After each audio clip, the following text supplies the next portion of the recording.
Halo Sobat Bujang, kembali lagi di Koko Bujang. Tema yang akan kita bahas hari ini adalah berputar di dalam kepala orang dengan skizofrenia. Jangan lupa di like, subscribe, and share. Jangan lupa di komen. Tonton sampai habis.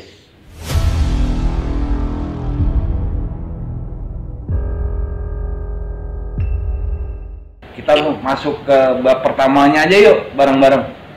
Apa itu? Ya, bab pertamanya adalah ketika paranoid menyerangku.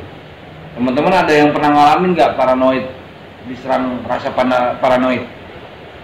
Coba cerita masing-masing. Ya, Bujang Menong ya.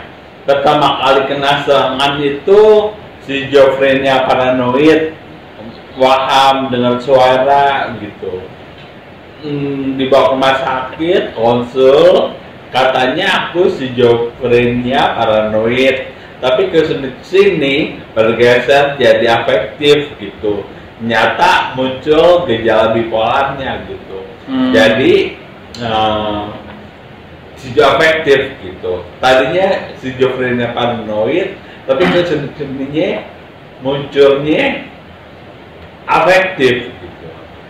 Jadi paranoid tuh donor bisikan, waham-waham kebesaran gitu. Yakin jadi demam mester gitu. Iya. Aku kan tinggal di Mester ya. Jadi penguasa Mester itu demam, namanya demam mester. Jadi aku ngerasa seperti demam mester gitu.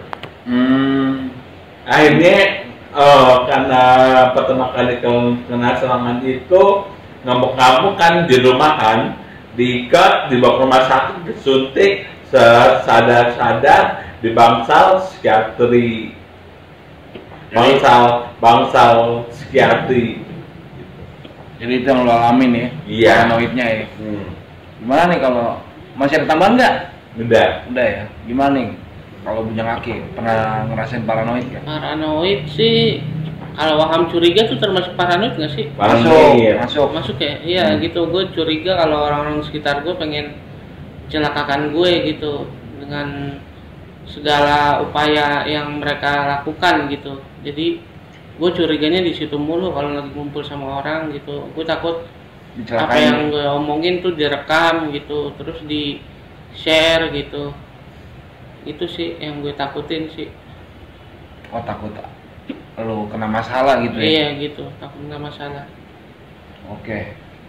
Sekarang ke Bujang Bule nih, pernah nggak ngerasain paranoid? Karena waktu pertama kali gua mencambu ya, mengalami skizofrenia, gua terasa tetangga gua ngomongin gua, terus macem-macem lah, gua kayak halusinasi gitu, dengar suara-suara banyak sih, kayak teman gua waktu itu, jadi gua ngeliat sendiri temenku mukulin gua gitu. Gitu kan, jadi gua kayak gimana ya, gua di situ ngerasa tertekan gitu. Karena gua ngelakuin kontak-kontak jadi kayak ngamuk gitu. Terus ya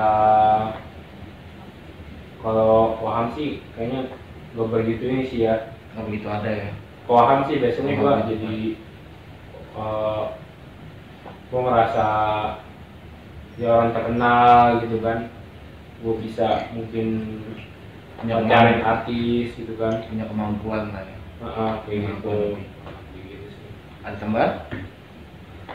Ya itu mukul-mukul gitu, terus temen gua ngomong yang macem-macem lah, yang nggak enak gitu. Ya kayak di film-film aja gitu. Kayak dibully lah lu ya? Acting apa ya? Kayak acting marah, kayak acting ngedekin, kayak gitu. Oke, bisa diterima. Gimana nih Bujang Upal? Pernah Silakan. ngerasain paranoid tuh? Pernah.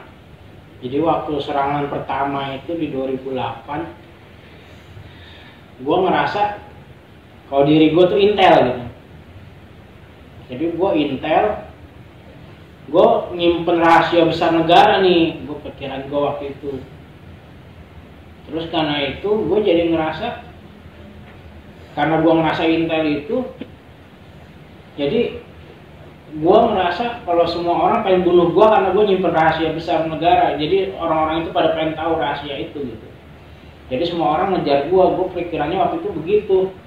Jadi gue ngerasa dikejar-kejar orang, terus pada pengen ngebunuh gue. Seperti itu paranoid gue yang serangan pertama. Terus ternyata pada kemudian berkembang, gue ngerasa semua orang bisa baca pikiran gue.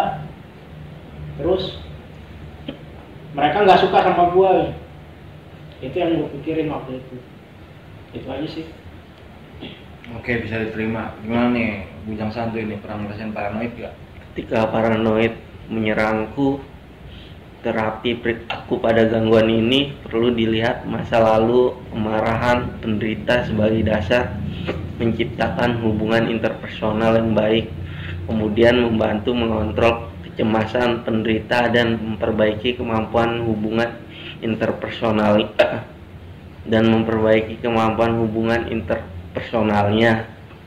Beberapa tanda-tanda pada gangguan kepribadian paranoid antara lain kepekaan berlebihan terhadap kegagalan dan penolakan, kecenderungan untuk tetap menyimpan dendam meskipun masalah kecil, mempertahankan dengan gigih bila perlu dengan kekuatan fisik tentang hak pribadinya yang sebenarnya tidak sesuai dengan keadaan sebenarnya, kecurigaan yang berulang tanpa dasar tentang kesetiaan seksual dan pasangannya. Selebihnya sih kurang lebih sama kayak bujang bule, dengar bisikan, terus curiga sama tetangga atau orang lain gitu, terus rasa dia omong-omongin, dibisikin apa, digosipin apa gitu. Takut diomongin lo ya? Iya, terus negatif thinking sama orang kayak gitu sih. Oke. Ini kayak apa? Kayak gua gitu. Negatif thinking, padahal orang menceritakan orang lain, kita merasa kok kayak orang itu menceritakan kejelekan kita, kayak gitu negatif thinkingnya. Padahal itu bukan kita itu yang diomongin. Oke, itu bisa diterima. Sekarang ke gua nih, kalau gue pernah ngerasain paranoid, pernah awal-awal gue ngalamin skizofrenia. Jadi pada saat itu temen-temen di sekitar rumah lagi pada ngumpul, gue lewat tuh, gue mau lewat, cuma gue tahan diri gue karena gue mikir dia mau mencelakakan gue nih, pikiran gue ke mereka gitu. Padahal mereka nggak ngomongin apa-apa, cuma nongkrong gitu doang gitu di dekat rumah warung kopi. Nongkrong udah ngobrol-ngobrol biasa. Cuma perasaan gue mereka mau rencanakan sesuatu yang buruk ke gue. Itu gue paranoidnya. Kayak terus gue liat juga muka mereka rada berubah gitu, jadi tegas, jadi serius. Gue merasa wah gue pengen disakitin nih. Tapi setelah gue mengalami pengobatan yang rutin dan stabil kayak sekarang, akhirnya gue sadar bahwa itu cuma halusinasi dan paranoid gue doang. Dan juga sempat dulu ngelihat orang gitu yang kita kenal tiba-tiba mukanya serius, wah mau nyakitin gue nih gitu. Gue merasa seperti itu waktu itu. Tapi setelah sekarang minum obat rutin dan itu ya semua itu udah nggak ada dan udah nggak ada lagi. Dan bisikan-bisikan sih untungnya sih gue dulu nggak ada, cuma waham gue sih ada, gue jadi orang suci gitu, turunan kerajaan mana gitu, kayak gitu sih.